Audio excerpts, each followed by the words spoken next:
Hallelujah. ಇದೇ ದೇವರ ಕಾರ್ಯ. ನಮಗೆ ಯಾವುದು ಸಾಧ್ಯ ಅಲ್ಲೋ ಅದನ್ನು ಸಾಧ್ಯ ಮಾಡುವಂತ ದೇವರೇ ನಮ್ಮ ದೇವರು. ನಾನು ನಂಬಲಿಲ್ಲ, ಆಶ್ಚರ್ಯ ಆಯ್ತು. ಎಷ್ಟೋ ಸಾರಿ ಉಡುಪಿಗೆ ಬಂದಿದ್ದೀನಿ, ಎಲ್ಲೆಲ್ಲೋ ಮೀಟಿಂಗ್ಗಳಿಗೆ ಕರೆದಿದ್ದಾರೆ, ವಾಕ್ಯ ಕೊಟ್ಟಿದ್ದೀನಿ, ಹೋಗಿದ್ದೀನಿ. ಬಟ್ ಈ ಪ್ಲೇಸ್ಗೆ ನೋಡಿ, ಆಗ ಅಯ್ಯವ್ರು ಏನ್ ಅನ್ಕೊಂಡಿದ್ರು ಏನೋ ಗೊತ್ತಿಲ್ಲ, ಆಗ ಬೈಕೊಂಡ್ರು ಏನೋ ಗೊತ್ತಿಲ್ಲ, ಯಾಕೆ ಈ ಬ್ರಾಹ್ಮಣರು ಈ ಸ್ಥಿತಿಗೆ ಇಳಿದ್ರು ಅಂತ ಹೇಳಿ. ಒಂದ್ ವೇಳೆ ಅವರು ರಕ್ಷಣೆ ಹೊಂದಲಿ ಅಂತ ಪ್ರಾರ್ಥನೆ ಮಾಡಿದ್ರೆ ಏನೋ ಗೊತ್ತಿಲ್ಲ, ಒಂದ್ ವೇಳೆ ಪ್ರಾರ್ಥನೆ ಮಾಡಿದ್ರೆ ಅದರ ಪ್ರತಿಫಲನೇ ಇಲ್ಲಿ ಖಂಡಿತ. ಅದು ಸರಿ. ಅದು ಮಾತ್ರವಲ್ಲ, ಅನೇಕ ಹಿಂಸೆಗಳ ಕ್ರೈಸ್ತರ ಮನೆಗಳಿಗೆ ನುಗ್ಗಿ ನುಗ್ಗಿ ನಾವು ಹೊಡಿತಾ ಇದ್ದೆವು. ಇಂಥ ಗ್ಲಾಸ್ಗಳನ್ನ ಪುಡಿ ಮಾಡ್ತಾ ಇದ್ದೆವು, ಕಲ್ಲು ಹೊಡಿತಾ ಇದ್ದೆವು. ಕ್ರೈಸ್ತರು ಸಿಕ್ಕಿದ್ರೆ ಎಲ್ಲಂದ್ರಲ್ಲಿ ಬಡಿತಾ ಇದ್ದೆವು. ಇಲ್ಲಿಂದ ಕುಕ್ಕಿ ಕಟ್ಟೆವರೆಗೆ ಬಿಟ್ಟಿರ್ಲಿಲ್ಲ, ಕೊರಂಕರಪಾಡಿ, ಇನ್ನು ಬೇರೆ ಬೇರೆ ಸ್ಥಳ, ಬೈಕಪಾಡಿ, ಎಲ್ಲ ಕಡೆಗೆ ಹೋಗ್ತಾ ಇದ್ದೆವು. ಇವನ್ ಕಾರ್ಕಳದವರೆಗೆ ಈ ಸರೌಂಡಿಂಗ್ ಎಲ್ಲ ಹೋಗಿ ಹಿಂಸೆ ಕೊಡ್ತಾ ಇದ್ದೇವೆ. ಎಷ್ಟು ಸಾಧ್ಯನೋ ಅಷ್ಟು ಚಿಕ್ಕ ವಯಸ್ಸಿನಲ್ಲಿ ಅಂತ ವಿರೋಧತ್ವ ನನ್ನಲ್ಲಿ. ನನ್ನ ಜೀವಿತ ಕಾಲದಲ್ಲಿ ನಾನು ಎಷ್ಟು ಸತ್ಯವೇದವನ್ನ ಸುಟ್ಟು ಹಾಕಿದ್ದೇನೋ ನನಗೆ ಗೊತ್ತಿಲ್ಲ. ರಾಶಿ ರಾಶಿ ಗಟ್ಲೆ ಕರ್ತನಾದಂತ ಯೇಸು ಕ್ರಿಸ್ತನ ಪ್ರೀತಿ, ಶ್ರಮೆ, ಮರಣ, ಪುನರುತ್ಥಾನ, ನಿತ್ಯ ಜೀವದ ಕುರಿತಾಗಿ ಬರೆಯಲ್ಪಟ್ಟಂತ ಈ ಸತ್ಯವೇದವನ್ನ ನಾನು ಎಷ್ಟು ಸುಟ್ಟಿದ್ದೀನೋ ನನಗೆ ಗೊತ್ತಿಲ್ಲ. ಅಷ್ಟು ಸುಟ್ಟಾಗಿದೆ. ಒಂದು ವೇಳೆ ಕರ್ತನ ದಿನದಲ್ಲಿ ದೇವರೇ ನನಗೆ ಅದು ಲೆಕ್ಕ ತೋರಿಸಂದ್ರೆ ದೇವ್ರ ಲೆಕ್ಕ ತೋರಿಸ್ಬೋದೇನೋ.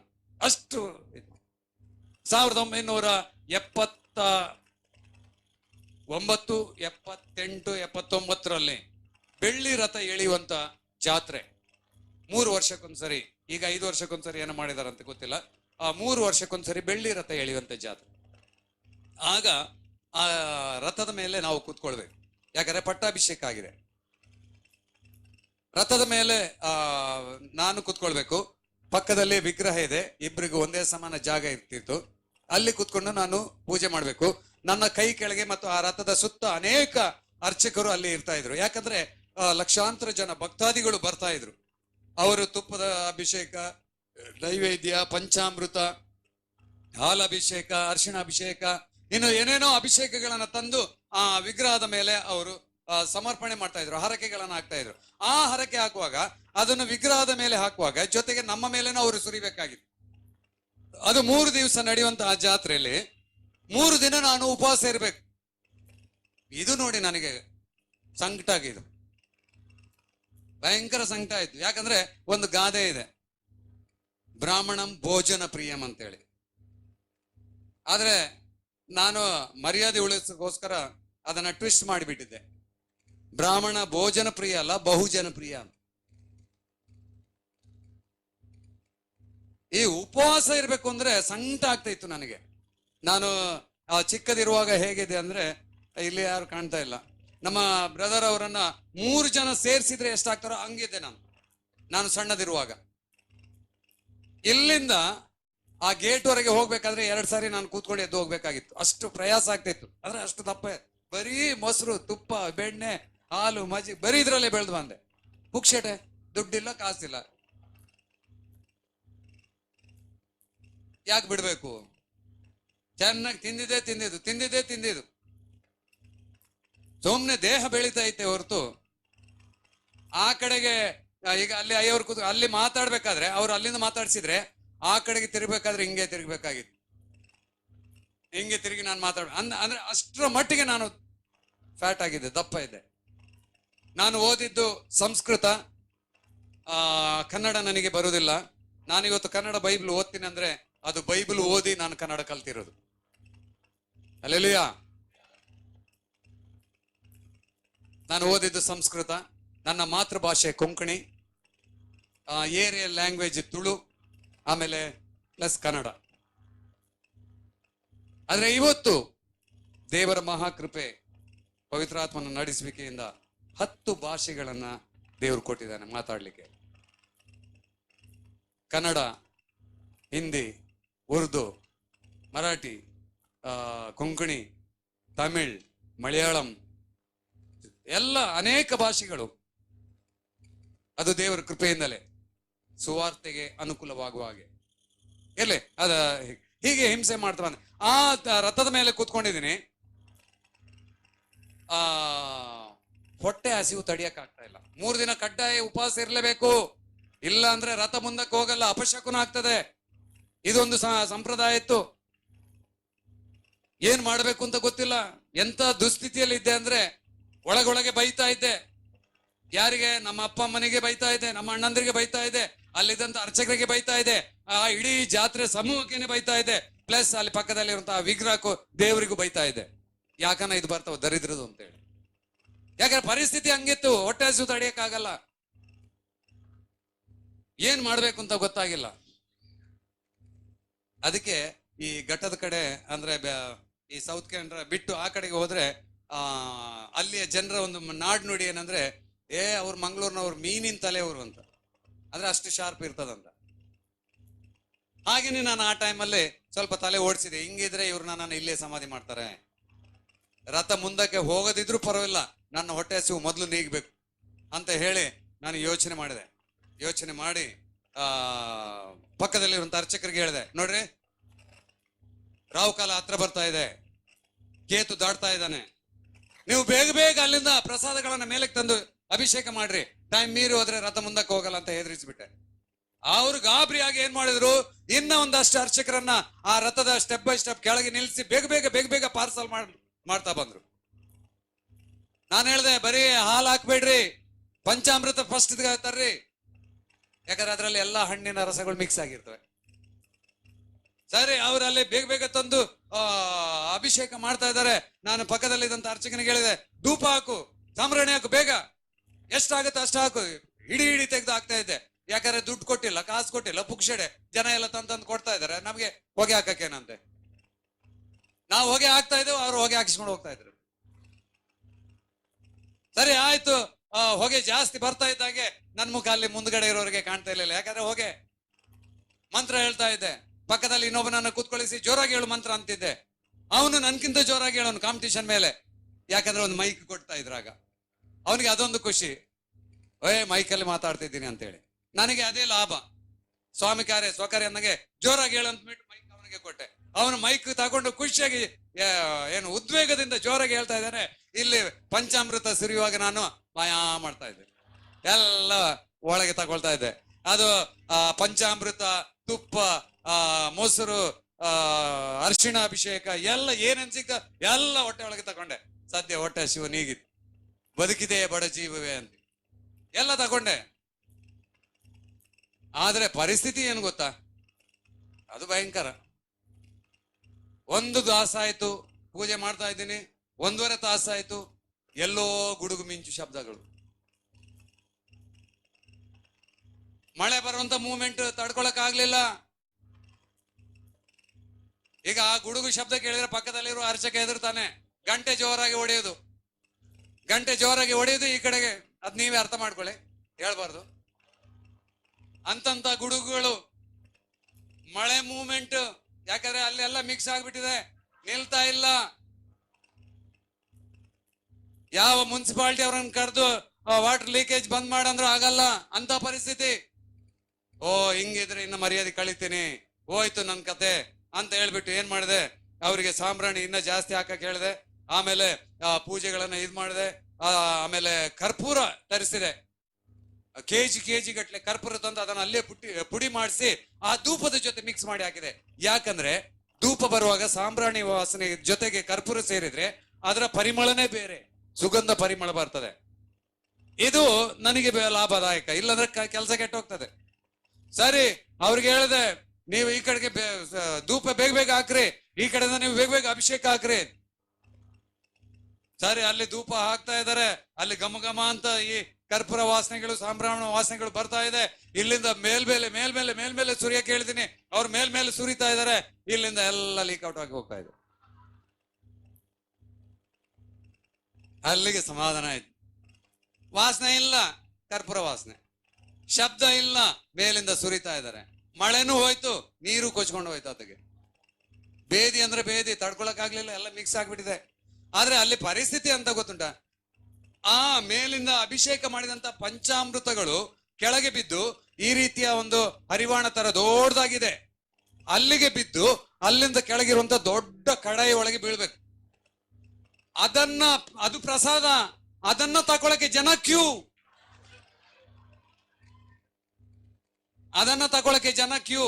ಅದು ಸಣ್ಣ ಸಣ್ಣ ಪಾವು ಲೆಕ್ಕದಲ್ಲಿದೆ. ಸಣ್ಣ ಪಾವಿಗೆ 1001 ರೂಪಾಯಿ, ಇನ್ನು ಸ್ವಲ್ಪದಕ್ಕೆ 5001 ರೂಪಾಯಿ, ಇನ್ನು ಅದಕ್ಕಿಂತ ಸ್ವಲ್ಪದಕ್ಕೆ 25,001 ರೂಪಾಯಿಗಳು. ಹೀಗೆ ಜನ ಮೇಲ್ಬಿದ್ದು ತಗೊಳ್ತಾರೆ. ಅದು ಏನ್ ಟೇಸ್ಟ್ ಇರ್ತಾವ ನನಗೆ ಗೊತ್ತಿಲ್ಲ. ಒಟ್ನಲ್ಲಿ ಪ್ರಸಾದ ಬೇಕು. ಅದರಲ್ಲಿ ಏನೇನು ಹಾಕಿದ್ದಾರೆ, ಏನೇನು ಮಿಕ್ಸ್ ಆಗಿದೆ ಗೊತ್ತಿಲ್ಲ. ಅದ್ ನನಗೊಬ್ಬನಿಗೆ ಗೊತ್ತು. ನಾನು ಎನಿಸ್ತೀನಿ, ನನಗೆ ಆಗ ಮನಸ್ಸಿಗೆ ಬಂದಿದ್ದು ಪಕ್ಕ ಆಲೋಚನೆ, ಇಷ್ಟು ಜನ ಮೇಲ್ಬಿದ್ದು ತಗೊಳ್ತಾರಂದ್ರೆ ಇದೇ ಟೇಸ್ಟ್ ಆಗಿರ್ಬೋದು. ಇಂಥವ್ರಿಗೆ ಇದೇ ಸರಿ ಪ್ರಸಾದ. ನಾವೇನು ಮಾಮೂಲಿ ಬಂದಾಗ ಪೂಜೆ ಮಾಡ್ತಿದ್ದಾಗ ಕೊಟ್ರೆ ಅದು ಅವರಿಗೆ ಟೇಸ್ಟ್ ಆಗಿಲ್ಲ, ಜನನೇ ಕಡಿಮೆ ಇತ್ತು, ಹರಿವಾಣಕ್ಕೆ ದುಡ್ಡು ಕೂಡ ಕಾಣಿಕೆ ಆಗ್ತಿರ್ಲಿಲ್ಲ. ಈಗ ಹಂಗಲ್ಲ, ಬರೀ ಇಷ್ಟಕ್ಕೆ. ಅದಕ್ಕೆ ನಾನು ಕರೀತಾ ಇದ್ದೆ ಏನಂದ್ರೆ ಬೇದಿ ಮಿಕ್ಸ್ ಪ್ರಸಾದ ಅಂತೇಳಿ. ಮೆಡಿ ಮಿಕ್ಸ್ ಅಲ್ಲ, ಬೇದಿ ಮಿಕ್ಸ್ ಪ್ರಸಾದ. ಅದನ್ನ ತಗೊಳಕ್ಕೆ ಇಷ್ಟು ಚಿಕ್ಕ ಪಾವಿಗೆ 1,001, 5,001, 25,001 ರೂಪಾಯಿಗಳನ್ನು ಕೊಟ್ಟು ಜನ ನಾನ್ ಮುಂದು ಅಂತ ಮುತ್ತಿಗೆ ಬಿದ್ದು ತಗೊಳ್ತಾ ಇದ್ರು. ಪೊಲೀಸ್ನವರನ್ನ ಎತ್ತೆತ್ತಿ ಆ ಕಡೆಗೆ ಆಗ್ತಾ ಇದ್ರು.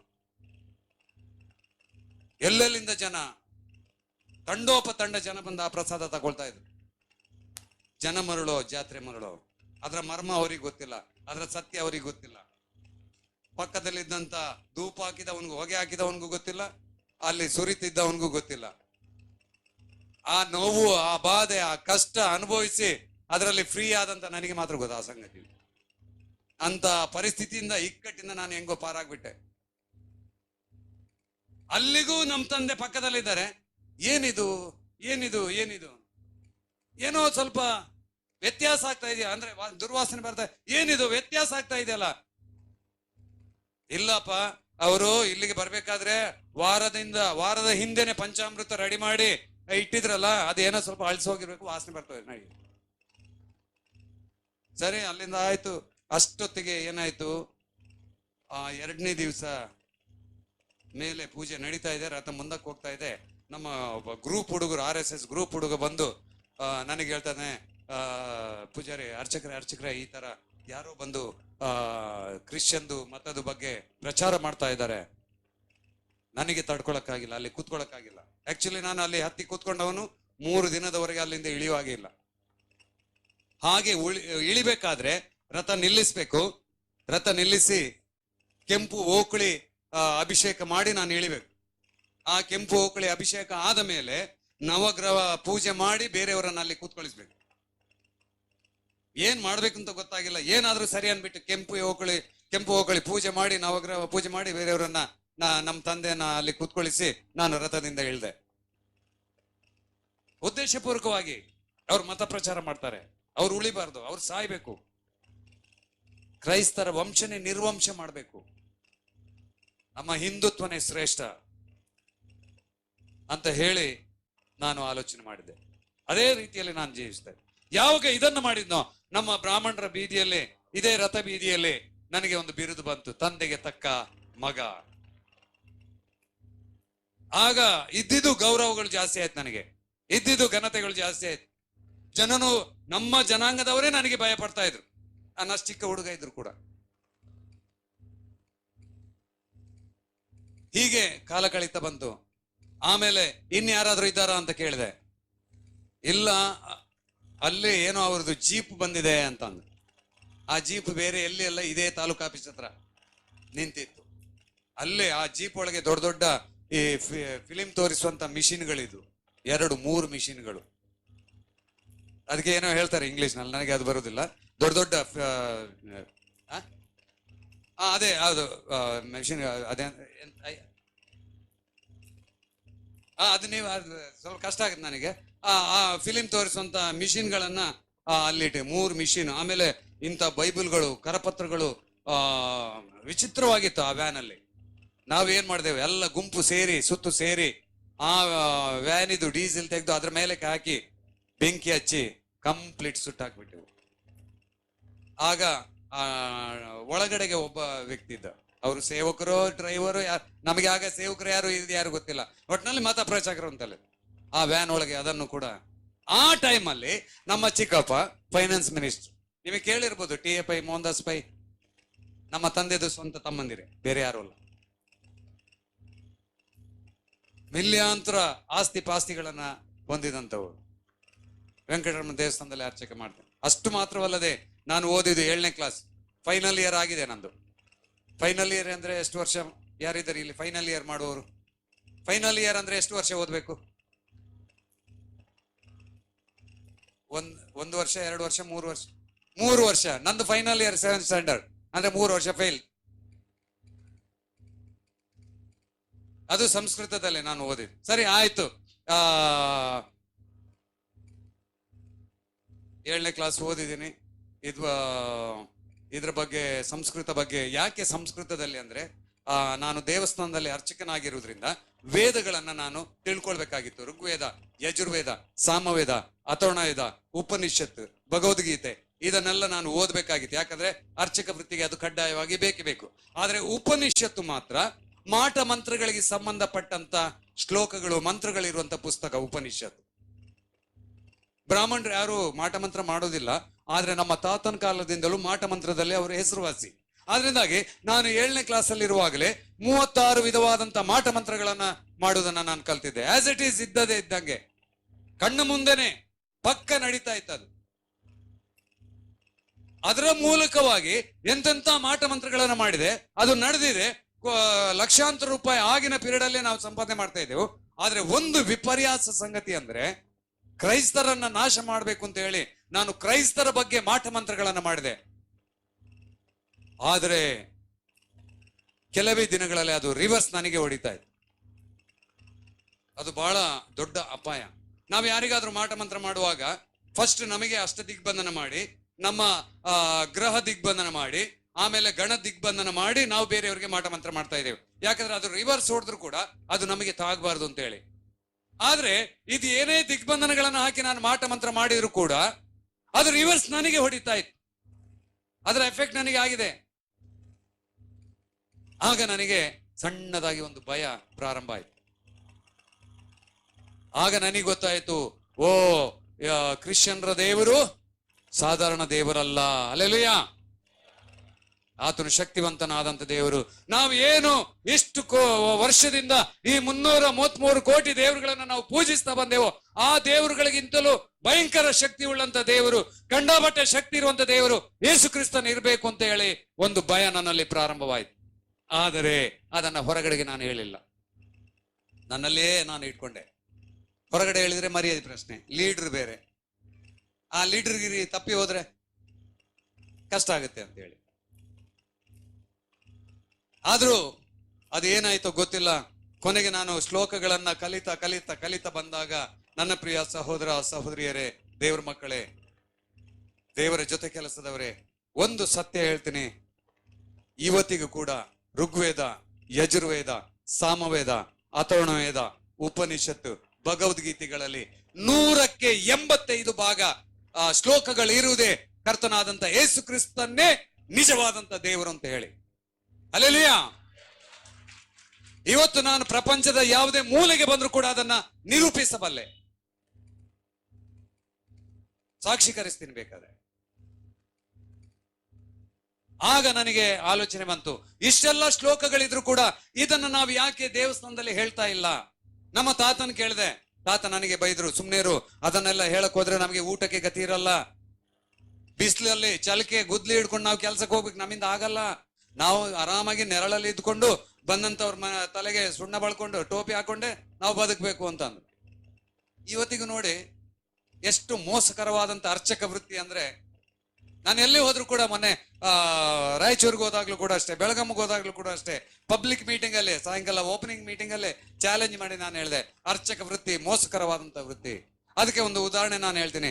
ಒಂದು ಮನೆಯಲ್ಲಿ ಮಲಗಿರ್ತಾರೆ, ಒಂದು ಮಕ್ಕಳು ಅಥವಾ ದೊಡ್ಡವರು ಇದ್ದಕ್ಕಿದ್ದಾಗಿ ರಾತ್ರಿ ಕಿರ್ಚಿ ಎದ್ದೇಳ್ತಾರೆ. ಆಗ ಅವರ ಪಕ್ಕದಲ್ಲಿ ಮಲಗಿದ್ದವರು, ಏನಾಯ್ತು ಮಗನೇ, ಏನಾಯ್ತು ಮಗಳೇ ಅಂತ ಬೆನ್ ತಟ್ಟಿ ಕೇಳ್ತಾರೆ. ಫಸ್ಟ್ ನೀರು ಕುಡಿಸ್ತಾರೆ. ಆ ಕನಸು ಕಂಡಂತ ವ್ಯಕ್ತಿ ಗಾಬರಿಯಿಂದ, ಹೆದರಿಕೆಯಿಂದ ಎದ್ದಿರ್ತಾನೆ. ನೀರು ಕುಡಿದ ಮೇಲೆ ಸಮಾಧಾನ ಆದ್ಮೇಲೆ ಏನಾಯ್ತು ಏನಾಯ್ತು ಅಂತ ಕೇಳುವಾಗ, ಅಮ್ಮ ಅಲ್ಲಿ ಒಂದು ದೊಡ್ಡ ಹಾವು ಹೀಗೆ ಹೋಯ್ತು. ಅವಳು ಹೆದರಿದು ಮಾತ್ರ ಅಲ್ಲ, ಈಗ ಇವರಿಗೆ ಹೆದರಿಕೆ ಶುರು ಆಯ್ತು. ಅಲ್ಲಿ ಹಾವು ಹೋಯ್ತು. ಸರಿ, ರಾತ್ರಿ ಇಡೀ ನಿದ್ದೆ ಇಲ್ಲ ಅವ್ರಿಗೆ, ಎಲ್ಲಿ ಬಂದು ಬಿಡ್ತವೋ ಅಂತ ಭಯ. ಆಕೆನ ಕನಸ್ ಕಂಡ ಆಕೆನ ಅವನನ್ನ ಮಲಗಿಸ್ತಾರೆ, ಇವ್ರು ಎದ್ದು ಕೂತ್ಕೊಳ್ತಾರೆ ಪಕ್ಕದಲ್ಲಿ ಪರ್ಕೆನೋ ದೊಣ್ಣೆನ ಹಿಡ್ಕೊಂಡು. ಯಾಕೆ? ಹಾವು ಬಂದ್ರೆ ಹೊಡೆದಾಕ್ಬಿಡೋಣ. ಬೆಳಿಗ್ಗೆ ಆಗಿದ್ದೆ ತಡ, ತಣ್ಣೀರಲ್ಲಿ ಸ್ನಾನ ಮಾಡಿ ಚಪ್ಪಲಿ ಹಾಕದೆ ಓಡ್ತಾರೆ. ಬಂದಿದ್ದಾರೆ ನಮ್ಮ ದೇವಸ್ಥಾನ, ಇದು ನಡೆದಂತ ಘಟನೆಗಳು. ದೇವಸ್ಥಾನಕ್ಕೆ ಬಂದಾರೆ, ನಾವು ಅವತ್ತು ಅಲ್ಲಿ ಜುಟ್ಟು ಕೆರ್ಕೊಂಡು ಕೂತ್ಕೊಂಡಿರ್ತೀವಿ. ಈಗ ಸ್ವಲ್ಪ ಕೂದ್ಲು ಬಿಟ್ಟಿದ್ದೀನಿ, ಆಗ ಕೂದ್ಲಿಲ್ಲ, ಹಿಂದ್ಗಡೆ ಜುಟ್ಟು ಮಾತ್ರ. ಅದನ್ನ ಕೆರ್ಕೊಂಡು ಕೂತ್ಕೊಂಡಿರ್ತೀವಿ.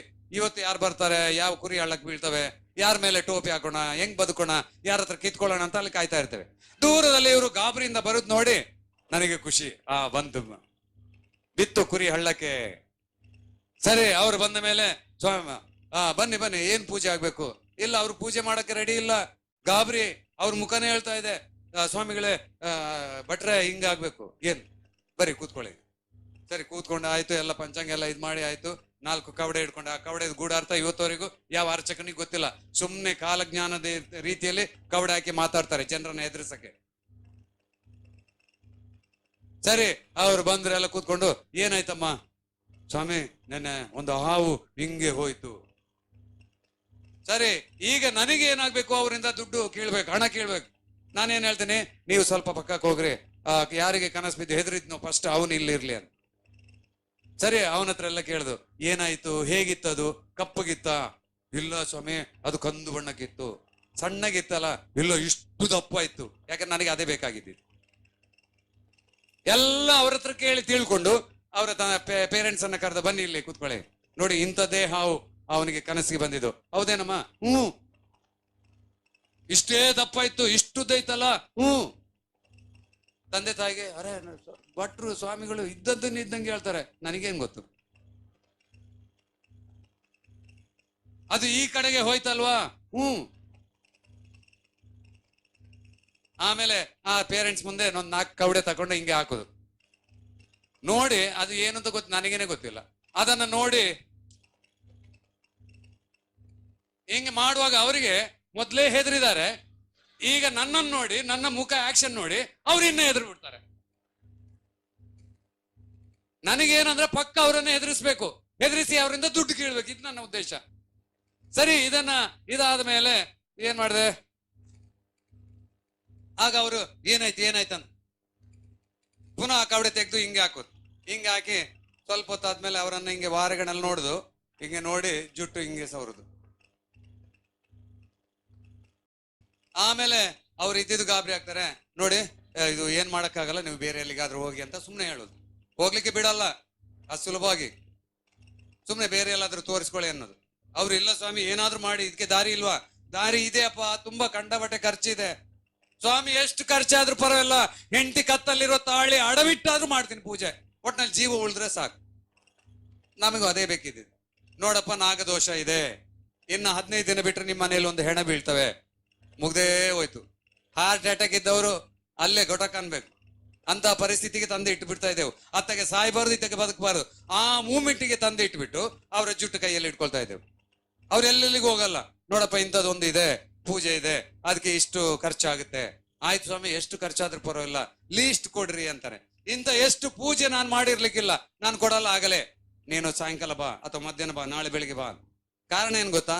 ನಾನು ಆಗ್ಲೇ ಕೊಡ್ಬೋದು ಲೀಸ್ಟ್. ನಾನ್ ಮನೆಗೆ ಹೋಗಿ ಮನೆಯಲ್ಲಿ ಏನೇನ್ ರೇಷನ್ ಖಾಲಿಗಿದೆ ಲೀಸ್ಟ್ ತಗೊಳ್ತೀನಿ. ಆ ಲೀಸ್ಟ್ ತಕೊಂಡು ಈ ಪೂಜೆ ಸಾಮಾನುಗಳ ಮಧ್ಯೆ ಮಿಕ್ಸ್ ಮಾಡಿ ಅವ್ರಿಗೆ ಪಟ್ಟಿ ಕೊಡ್ತೀನಿ. ರೇಷನ್ಗೆ ರೇಷನ್ ಆಗ್ಬೇಕು, ಪೂಜೆಗೆ ಪೂಜೆ ಆಗ್ಬೇಕು, ದಕ್ಷಿಣೆಗೆ ದಕ್ಷಿಣೆ ಬರ್ಬೇಕು.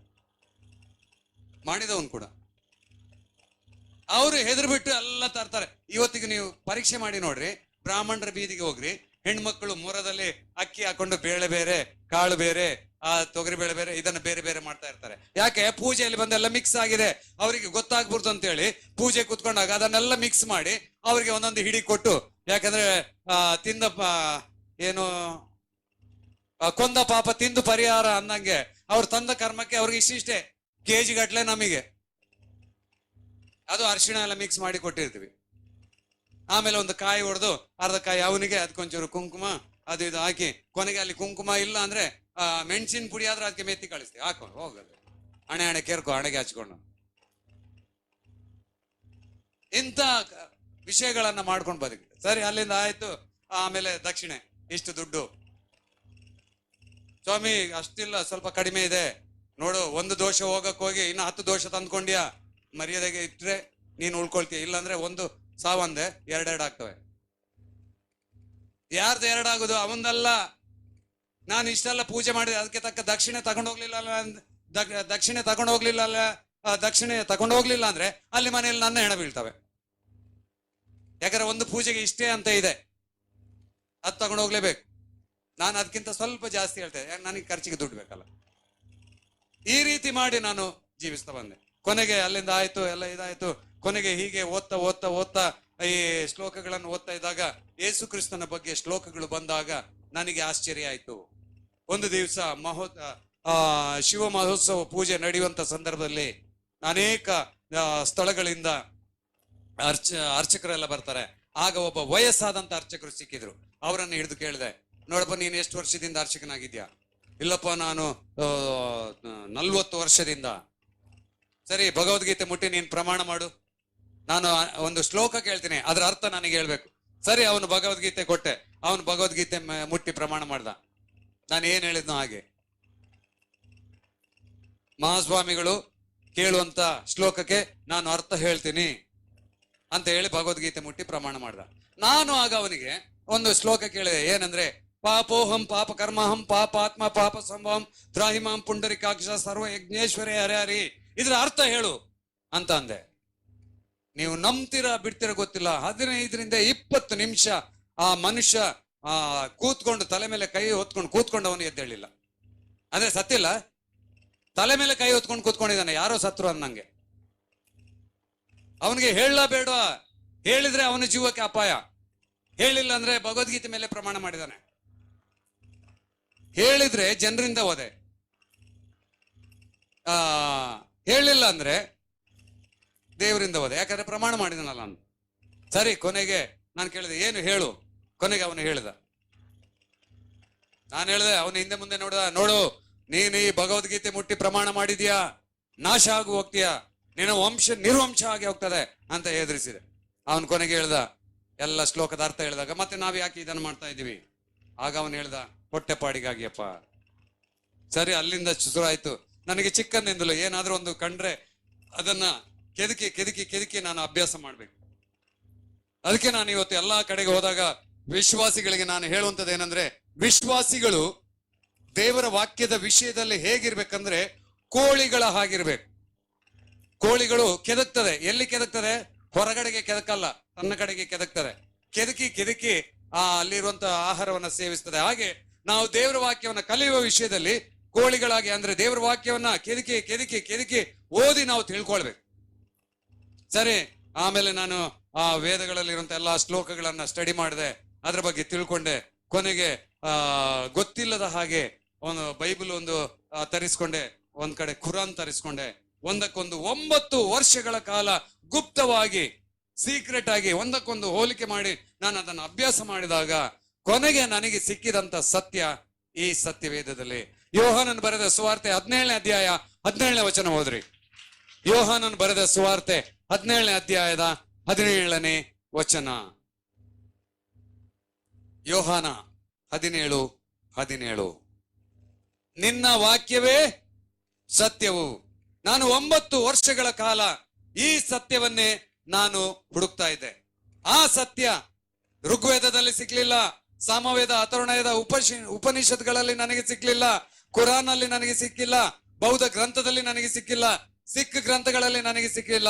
ಆದ್ರೆ ಆ ಸತ್ಯ ನನಗೆ ಸಿಕ್ಕಿದೆ ಎಲ್ಲಿ ಅಂದ್ರೆ ಸತ್ಯ ವೇದದಲ್ಲಿ. ಹಲ್ಲೆಲೂಯಾ. ನಿನ್ನ ವಾಕ್ಯವೇ ಸತ್ಯವು. ಯಾವಾಗ? ನಿನ್ನೆಯು, ಈ ಹೊತ್ತು, ನಾಳೆಯು, ಯುಗ ಯುಗಾಂತರಗಳವರೆಗೆ ಇದು ಸತ್ಯ.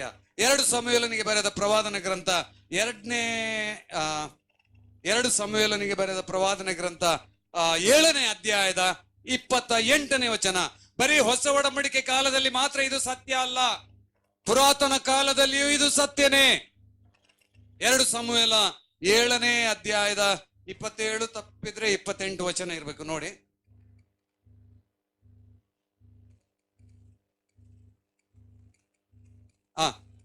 ನಿನ್ನ ವಾಕ್ಯವು ಸತ್ಯವಾದದ್ದೇ. ಹಲ್ಲೆಲೂಯಾ. ಯಾರ್ಯಾರಿಗೆ ನಿಮ್ಮ ಗಮನ ಸ್ವಲ್ಪ ಈ ಕಡೆ ಕೊಡ್ತೀರಾ? ಯಾರ್ಯಾರಿಗೆ ನಿದ್ದೆ ಬರ್ತದೆ ಸ್ವಲ್ಪ ಹಿಂಗಂದ್ರೆ ಸಾಕು. Right, very good, praise God. ಹಾಗಾದ್ರೆ ನಿಲ್ಲಿಸ್ಬೇಕು ಅನ್ನೋ ಒಂದು ಆಲೋಚನೆ ನನಗೆ ಸಿಗ್ನಲ್ ಬಂತು. ದೇವರಿಗೆ ಸ್ತೋತ್ರ. ನಾನು ನಿಲ್ಲಿಸ್ಲಿಕ್ಕೆ ಹೋಗ್ತೀನಿ. ಅಲ್ಲಿಂದ ನಂತರ ನಾನು ಇದರ ಸತ್ಯವನ್ನ ತಿಳ್ಕೊಂಡೆ. ಇದು ನಮ್ಮ ಮನೆಯಲ್ಲಿ ಗೊತ್ತಾಯ್ತು. ಮನೆಯಲ್ಲಿ ತೊಂದರೆ ಕೊಟ್ರು. ನಮ್ಮ ತಂದೆ ಮತ್ತು ತಂದೆದು ತಂದೆ ನಮ್ಮ ತಾತ ನನ್ನನ್ನ ಹಿಡಿದು ಹೊಡೆದು ಒಂದು ರೂಮಲ್ಲಿ ಕೂಡಿ ಹಾಕಿದ್ರು.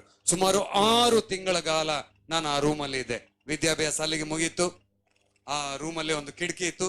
ಕಿಟಕಿ ಒಳಗೆ ಒಂದು ಪೈಪ್ ಹಾಕಿ ಒಂದು ಪರಕೆ ಹಿಡಿಸುಡಿ ಕಡ್ಡಿ ತೆಂಗಿನಕಾಯಿದು ಪರಕೆ ಇರ್ತದೆ, ಅದನ್ನ ಹಾಕಿ ಎಲ್ಲ ಅಲ್ಲೇ ಮಾಡ್ಬೇಕು, ಅಲ್ಲೇ ತೊಳಿಬೇಕು. ಇದು ಊಟ ತಿಂಡಿ ಕಿಟಕಿಯಿಂದ ನನಗೆ ಕೊಟ್ರು. 6 ತಿಂಗಳವರೆಗೆ ನಾನು ಎಷ್ಟು ದೇವರುಗಳನ್ನ ನಾವು ಇಲ್ಲಿ ಪೂಜೆ ಮಾಡ್ತಾ ಇದ್ವಿ, ಆ ಎಲ್ಲಾ ದೇವರುಗಳ ಹೆಸರನ್ನ ಹೇಳಿ ನಾನು ಕರೆದೆ. ಏನು ಪ್ರಯೋಜನ ಆಗ್ಲಿಲ್ಲ. ಆಗ ನನಗೆ ಇದನ್ನ ಜ್ಞಾಪಕ ಬಂತು. ನಿನೆವೆ ಪಟ್ಟಣ ಯೋನನ್ನು ಮಾಡಿದಂತ ಸ್ಥಿತಿಗತಿಗಳು. ಅವರವರ ದೇವರುಗಳನ್ನ ಕರೆದ್ರು ಕೂಡ ಪ್ರಯೋಜನ ಆಗ್ಲಿಲ್ಲ. ಅವರು ತಮ್ಮ ಸಾಮಾನುಗಳನ್ನ ತೆಗೆದು ಬಿಸಾಡಿದ್ರು. ಈಗ ನಾನು ಅದೇ 333 ಕೋಟಿ ದೇವರುಗಳ ಕುರಿತಾಗಿ ನಾನು ಕರೆದೆ. ಆದ್ರೆ ಏನು ಪ್ರಯೋಜನ ಆಗ್ಲಿಲ್ಲ. ಯಾರು ನನ್ನನ್ನ ರೂಮ್ನಿಂದ ಬಿಡುಗಡೆ ಮಾಡಲಿಲ್ಲ. ಕೊನೆಗೆ ಒಂದು ಯೋಚನೆ ಬಂತು. ಒಂದು ವೇಳೆ ನನಗಾಗ ಯೇಸು ಕ್ರಿಸ್ತನು ಅಂತ ಹೇಳೋದು ಕಷ್ಟ ಬರ್ತಿರ್ಲಿಲ್ಲ. ಒಂದು ವೇಳೆ ಯೇಸು ಕೃಷ್ಣ ದೇವರಾಗಿರ್ಬೋದೇನೋ, ಒಂದು ವೇಳೆ ಅವನು ದೇವರಾಗಿದ್ರೆ ನನ್ನನ್ನ ಈ ರೂಮ್ನಿಂದ ಬಿಡುಗಡೆ ಮಾಡ್ಲಿ. ನನ್ನ ಕೊನೆ ಉಸಿರಿರುವವರೆಗೆ ನಾನು ಅವನಿಗೆ